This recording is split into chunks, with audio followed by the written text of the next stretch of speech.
دوستو، کیا آپ یہ چاہتے ہیں کہ آپ کی دعا 100% قبول ہو؟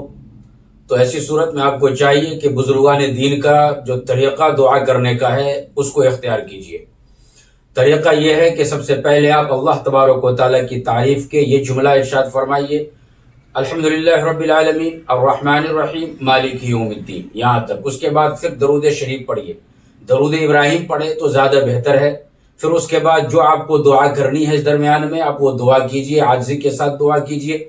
پھر آپ جب دعا کمپلیٹ کرنے لگے تو پھر آخر میں درود شریف پڑھ لیجیے، پھر دعا کو کمپلیٹ کیجیے، تو انشاءاللہ آپ کی دعا اللہ تبارک و تعالیٰ قبول فرمائے گا۔ کیونکہ علماء کرام کا یہ تجربہ ہے، درود شریف ایک ایسی دعا ہے جس کو اللہ تبارک و تعالیٰ قبول فرما لیتا ہے۔ تو آپ نے پہلے درود پڑھا، پھر لاسٹ میں درود پڑھا، جب درود کو اللہ قبول فرمائے گا تو درود کے درمیان میں جو دعا کی گئی ہے اس درود کی برکت سے اللہ تبارک و تعالیٰ اس دعا کو بھی قبول فرمائے گا۔